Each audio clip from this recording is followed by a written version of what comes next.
अस्सलाम वालेकुम गाइस, कैसे हैं? ठीक है, खैर खैरियत। आज जो है हम रिएक्शन देने वाले हैं। इंडिया के एक बाबा हैं, बहुत ही मशहूर बाबा हैं और काफ़ी लोगों को उनके मसले के हल उनको जो है बहुत काफ़ी मतलब फेमस हैं इंडिया के। हमारे पाकिस्तान में भी हैं, इनकी वीडियोस आती रहती हैं, काफ़ी लोग हम पाकिस्तान में उसको देखते भी हैं। मगर ये है कि हमें भी एक चीज़ लग रहा है कि ये बाबा शायद डोंग है और इस तरह के हमारे पाकिस्तान में भी है। आप सर्च करेंगे, सैम जिस तरह के ये बाबा हैं, वो दम दरूद करते हैं, कोई तरीक़ेकार बताते हैं। हमारे भी हैं ये एक बाबा जी, हक खतीब। शाहबाद शाह सरकार। हाँ, हक खतीब जो है हमारे सरकार हैं। हक खतीब बादशाह सरकार। हाँ, हाँ। आप लोग उसको सर्च करेंगे तो वो आ जाएगा यूट्यूब में। उसके काफ़ी वीडियोज़ हैं, उसको भी आप लोग देखेंगे और इसको भी आप लोग देख लेना, ठीक है। और इस बाबा पे हम लोग ने सोचा कि पहले हम लोग काफ़ी टाइम से सोच रहे थे कि इस बाबा पे हम लोग रिएक्शन देंगे और आज ये वीडियो देखें, बहुत ही मज़े का होगा ये हमारा आज का रिएक्शन। तो ये है कि आप लोग से ये गुजारिश है कि हमारे चैनल को सब्सक्राइब करें। चलते हैं, वीडियो को स्टार्ट करते हैं। गुरुजी राधे राधे।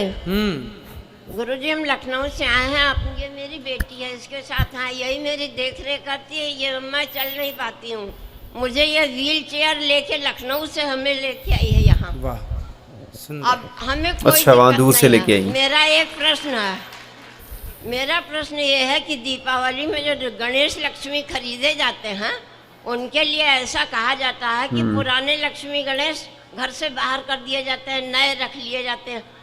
तो एक बार उनकी पूजा करें, उसके बाद घर से बाहर कर दे, ऐसा क्यों? क्या अशुभ होता है? अशुभ नहीं होता। पहले क्या होता था ना, मिट्टी के लक्ष्मी गणेश बनते थे। जी तो माटी के लक्ष्मी गणेश की पूजा कर लो, फिर माटी के लक्ष्मी गणेश जी का विसर्जन कर देते थे गमले में, जी फिर उसमें तुलसी लगा देते थे। जी तो हर साल नई लक्ष्मी और गणेश ले लेते थे। हाँ तो ऐसी मान्यता है कि हमारे घर नया नया धन आता रहे। जी जो है वो तो है ही, जी तो नया नया इसलिए हर साल तो जो लक्ष्मी गणेश जी हैं, जी यदि आपके घर में धातु की लक्ष्मी जी हैं, जैसे सोने की, चांदी की जी या अष्ट धातु की जी लक्ष्मी गणेश हैं, हाँ, तो हाँ। फिर लेने की ज़रूरत नहीं है उनकी। बट जो मिट्टी की मूर्ति है, माटी की, जी वह एक बार जब पूजा होती है ना, तो पूजा होने के बाद उनका पहले आवाहन होता है, फिर उनका विसर्जन होता है। जी तो मिट्टी की मूर्ति केवल उतनी देर के लिए होती है जितनी देर के लिए हमने पूजा के लिए स्थापित की। अब स्थापित पूरी हो गई, उनकी विदाई हो गई, जी तो वो मिट्टी मिट्टी है, फिर उसे गमले में डाल के तुलसी लगा दीजिए। तो हर साल नई मूर्ति लेना हर साल ना जरूरी है? इसलिए फिर होता है ना, तुलसी से यदि नए धातु पैसे की है आएंगे। तो कोई दिक्कत नहीं है। माटी में एक बार आवाहन हो गया और एक बार विसर्जन हो गया, फिर उनमें दोबारा आवाहन नहीं हो सकता। और गुरु जी एक बात और है, मेरी बेटी मेरी बहुत सेवा करती है, ये आपको कुछ गिफ्ट देना चाहती है। ठीक है, बहुत सुंदर। बेटी के लिए ताली बजाओ कि अपनी माँ की सेवा करती है, अच्छी बात है। जय श्रीमन नारायण। क्यों जा रहे हो? नहीं, सारी बात है अपनी दासी कल्याणी का प्रणाम स्वीकार कीजिए। ममता की जो है वो हाँ, सेवा करती गुरुजी है। हम 2019 से आपकी कथा सुन रहे हैं। हाँ, ले लो। कथा क्या होती है? 2019 से कथा सुन रहे हैं। 3 साल हुए हमको कथा सुनते सुनते, और जब प्रश्नोत्तरी में रोज देखते थे, रोज यूट्यूब पे भी सुनते हैं और टीवी पे भी कथा सुनते हैं, तो लगता था कि हम कब जाएंगे यहाँ। और गौरी गोपाल भगवान तो हमारे ऐसे आंखों में ही बस गए हैं पूरे।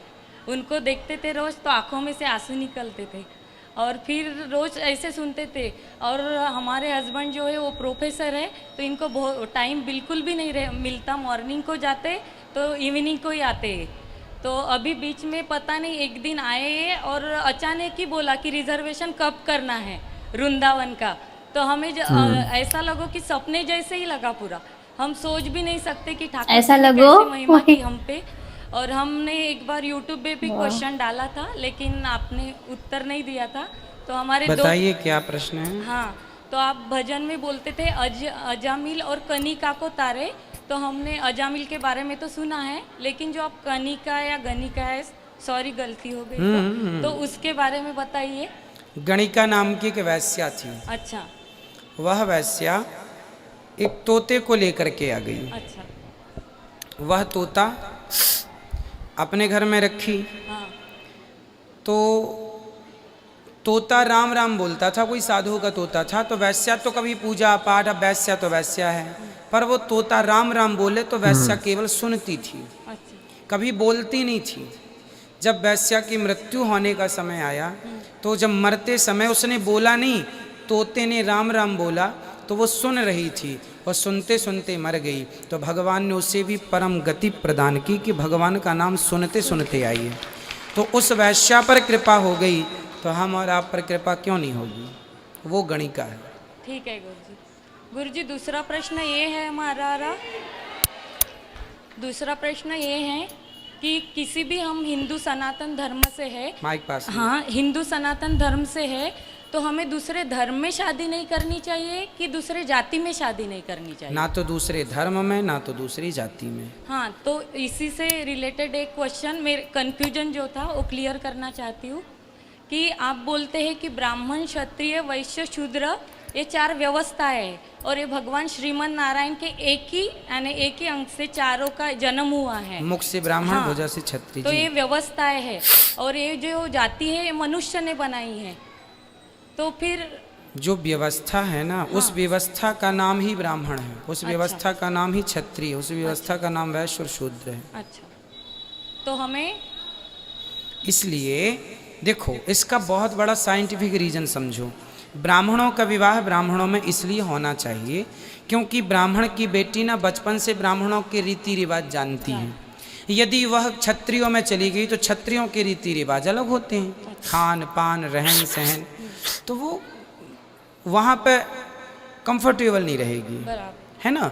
ब्राह्मणों की बेटी है तो ब्राह्मणों का जानती है कि यहाँ क्या करना है ना, इन्हें कि पूजा कैसी है, पाठ कैसी है, लहसुन भी प्याज भी नहीं खाती वो। और किसी और के घर चली जाए तो बकरा कट रहा है, मुर्गी बना रहे हैं, तो वो मुर्गी मछली खाने वाली ब्राह्मण की लड़की महीने 2 महीने तो ठीक रहेगी कि चलो भाई पति है, नई नई शादी है। जब जीवन गुजारना है ना तो फिर वो गवाही नहीं होगी अंदर से। आपने कभी मांस नहीं खाया और आपको कोई परोस दे मांस, तो आप कैसे खाएंगे? और आपका पति खाए मांस, तो आप कैसे उसके साथ जीवन गुजारने का सोच सकते हैं? तो विचारों का मिलना हो, शरीर का मिलना पति पत्नी नहीं है, विचारों के मिलने से रिश्ते होते हैं, शरीर के मिलने से नहीं। इसलिए जहाँ विचार मिले, इसलिए हमारे बुजुर्गों ने व्यवस्था बनाई कि भाई ब्राह्मण ब्राह्मणों में रहेंगे तो रीति रिवाज एक सी रहेगी, कोई चिंता परेशानी नहीं होगी, है ना। क्षत्रियों का क्षत्रियों में रहेगा, वैश्यों का वैश्यों में, ये एक व्यवस्था है। अब हम इसको तोड़ें कि नहीं, ब्राह्मण की लड़की जाके क्षत्रिय, वैश्य, शूद्र से विवाह कर ले तो व्यवस्थाएं बिगड़ जाएंगी। समझिए, जो संतान होगी उसे आप क्या नाम देंगे? अब हिंदू लड़की है, मुसलमान लड़का है, शादी हो गई, बेटा हुआ, अब माँ हिंदू है, बाप मुसलमान है, या माँ वो है, ये वो है, लड़का हुआ, बेटा हुआ, आप उसे क्या कहेंगे? हिंदू कहेंगे, मुसलमान कहेंगे? तो हमारे हिंदू सनातन धर्म में ऐसे बहुत से, हिंदुओं में बहुत से कास्ट है, यानी कि बहुत जातियां हैं। तो फिर हिंदुओं के तो वो जाति व्यवस्था ना आपके पूर्वज तय करते हैं कि हम ब्राह्मण हैं तो हमारा किन में विवाह हो सकता है। क्षत्रियों का किन क्षत्रियों में, क्षत्रिय के भी प्रकार होते हैं, ये चौहान हैं, ये वो हैं, बहुत सारे होते हैं ना। तो उनका ये वो आपके खानदान में परंपरा होती है ना, भाई बड़े बुजुर्ग बताते हैं हमारा विवाह किससे हो सकता है, तो वो बड़े बुजुर्गों के पास बैठने से यही तो ज्ञान मिलता है। तो कुछ परंपरा के ज्ञान लेके रखना चाहिए।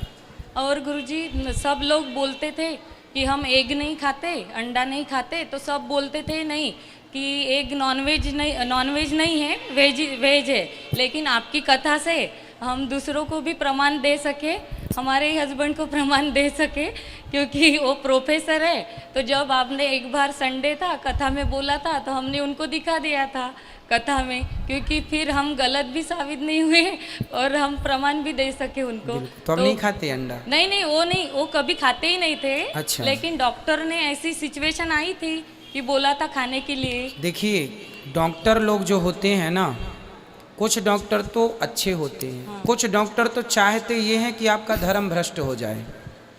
वो अपनी डॉक्टरी का मिस यूज करते हैं। हाँ बराबर। आपको कहेंगे अंडा खाइए, अंडा में कहते हैं प्रोटीन होता है। हाँ। अब उन डॉक्टरों से कहा जाए कि क्या आपकी स्टडी इतनी ही है कि अंडा में प्रोटीन होता है? आपको उनको बताना चाहिए, डॉक्टर साहब आप कम पढ़े हैं, ज़्यादा पढ़ते तो ये पता चलता कि सोयाबीन नाम का एक की फसल होती है किसानों के यहाँ, अंडे से कई गुना ज़्यादा प्रोटीन उसमें पाया जाता है, दालों में प्रोटीन पाया जाता है, दूध में प्रोटीन पाया जाता है। हम प्रोटीन ही लेना है बॉडी को, तो अंडे से ना लेके हम दूध से ले लें, फलों से ले लें, जहाँ प्राप्त है। भाई बहुत सारे स्रोत ईश्वर ने दिए हैं हमें, हम उनका ही उपयोग करें। पर कुछ डॉक्टर हैं जो केवल खुद तो बिगड़े हैं, खुद तो खाते हैं मांस, औरों को कि हम तो खा ही रहे हैं, तुम भी भ्रष्ट हो जाओ। इसलिए ऐसे डॉक्टरों की सलाह कभी, अब ये दास अनिरुद्ध, हमारे को कोई डॉक्टर आए चेक करे, बोले आपको अंडा खाना पड़ेगा वरना आप मर जाएंगे, तो हम कहेंगे साहब मरना तो है, मर जाने दो, पर अंडा ना खवाओ, क्योंकि हम मरना पसंद करेंगे। हम किसी जीव की जो नहीं खाते वो नहीं खाएंगे। हमें प्रोटीन चाहिए, हम अन्य जगह से लेंगे। तो धर्म के प्रति ना हमें जागरूक होना चाहिए। हमें क्या खाना डॉक्टर निश्चित नहीं करेगा कि आपको क्या खाना है। अरे डॉक्टर बता सकता, हो सकता है वो, इस संसार में परिपूर्ण कोई नहीं है भगवान के सिवा।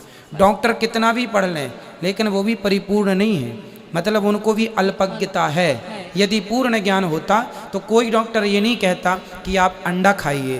पूर्ण ज्ञानी डॉक्टर ये कहता कि आपको प्रोटीन चाहिए, आप खूब दूध पीजिए, आप खूब सारा सब्जियां खाइए, खूब सारा आप सोयाबीन फुला दीजिए, रात्रि को खाइए सोयाबीन, खूब सोयाबीन जानते हैं ना, खूब सारा उसमें प्रोटीन है, खूब बहुत सारा। फिर चलिए, जय श्रीमन नारायण गुरु जी। राधे राधे, खुश रहिए। तो गाइस आज का जो हमारा ये रिएक्शन आपने देखा है कि हमने बाबा जी पे रिएक्शन दिया है, आपको कैसा लगा? यार मुझे तो फेक लग रहा है, इतना वो रियल नहीं है ना? हाँ फेक है। फेक है। अब देखा जाए तो एग की बात ले लो, एग में कुछ प्रोटीन्स ऐसे होते हैं जो हमारी बॉडी के लिए काफी जरूरी होते हैं। कुछ दाल्स में जो प्रोटीन्स है, वेजिटेबल्स में प्रोटीन है, और फ्रूट्स में है, हर किसी के अपने अपने प्रोटीन्स है। और जो एग का बात कर रहे हैं कि डॉक्टर्स भी कई हद तक बेहतर है, कोई नहीं डॉक्टर है कि झूठ बोल रहे हैं इस तरह से। अब क्या बोल सकते हैं भाई, वो हिंदू नॉन मुस्लिम्स है तो कुछ कह नहीं सकते हम, लेकिन ये नहीं, है ये फेक भी है। एक चीज देखा जाए ना कि ये लोग कहते ही नहीं कि भाई आप एक ही मजहब में जो ना रहें। अगर आप हिंदू हैं तो हिंदू ही रहें, आप मुसलमान हैं तो आप मुसलमान ही रहें। जिस तरह की अगर शादी हो जाती है कि हिंदू लड़की की मुसलमान के साथ, हाँ ठीक है ना, तो उसका बच्चा अगर पैदा हो जाएगा तो फिर वो बच्चा क्या कहलाएगा, हिंदू कहलाएगा या मुसलमान कहलाएगा? तो ये चीज कंफ्यूजन। देखो तो अगर देखें ना, तरीका ये है कि अगर लड़की अगर हिंदू है, लड़का मुसलमान है, तो दोनों की देखो डिसाइड तो ये करेंगे, लड़की से बात करें कि भाई आप होना चाहती हैं, आप मेरे मजहब में मुसलमान होना चाहती हैं तो ठीक है, तो दोनों हाँ शादी ऐसे कर ही ले, है क्या? मुसलमान हो के निकाह कर ले। या अगर लड़का होना चाह रहा है हिंदू तो तो बेशक ठीक हो है, जाए। वो हिंदू हो जाए, कोई मसला नहीं है, वो हो जाए। तो इसमें कोई ऐसी पाबंदी नहीं है, आप मजहब में आप जा सकते हैं। इसमें जिसको हिंदू बनना है वो हिंदू बने, जिसने मुसलमान बनना है वो मुसलमान बने। जिस तरह से कि कहानी है सीमा सीमा है हैदर की, वो भी तो इसी तरह ही। हाँ सीमा हैदर हमारे कराची शहर से वो निकली है, बलोच लड़की है। हाँ मैं खुद बिल्कुल। बलोच हूँ, वो बलोच लड़की है, यहाँ से निकल के इंडिया चली गई। वहाँ पे नेपाल से पता नहीं कहाँ सचिन लड़के से शादी की, सचिन नाम का। तो बहरहाल मैं ज़्यादा इस पे कमेंट नहीं करूँगा, मगर ये बाबा जिस तरह कह रहे हैं ये भी एक तरह से ठीक भी है, एक तरह से गलत भी है। मगर मैं ये कहूँगा कि यार जहाँ इंसान का दिल लगे, जहाँ इंसान खुश हो, वही लाइफ है। हाँ बाकी पैसा वैसा ये सारी चीज़ें ऐसा कुछ भी नहीं है। बाकी इंसान जहाँ खुश है वो अच्छा इंसान है, जहाँ खुश है वही ज़िंदगी है, वही लाइफ है हमारी। बाकी इससे मेरे पास अल्फाज नहीं है। तो हमारे चैनल को सब्सक्राइब करें और नेक्स्ट वीडियो का वेट करें। हम कोई अच्छी एक वीडियो लाने वाले हैं, उस पर हम लोग रिएक्शन देंगे और ये रिएक्शन भी उम्मीद है कि आप लोगों को अच्छा लगा होगा। तो इस पे अच्छे कमेंट्स करें और आप लोग बताएं कि हम और किस वीडियो पे, हम भी कंफ्यूज होते हैं कि असल में हम चाह रहे हैं कि हमारे जो जितने भी सब्सक्राइबर हैं वो हमें कमेंट्स करें, हमें बताएं कि भाई इस पे आप रिएक्शन दें, हम देंगे रिएक्शन, उनके कहने पे ज़रूर देंगे। ठीक है, अल्लाह हाफिज़।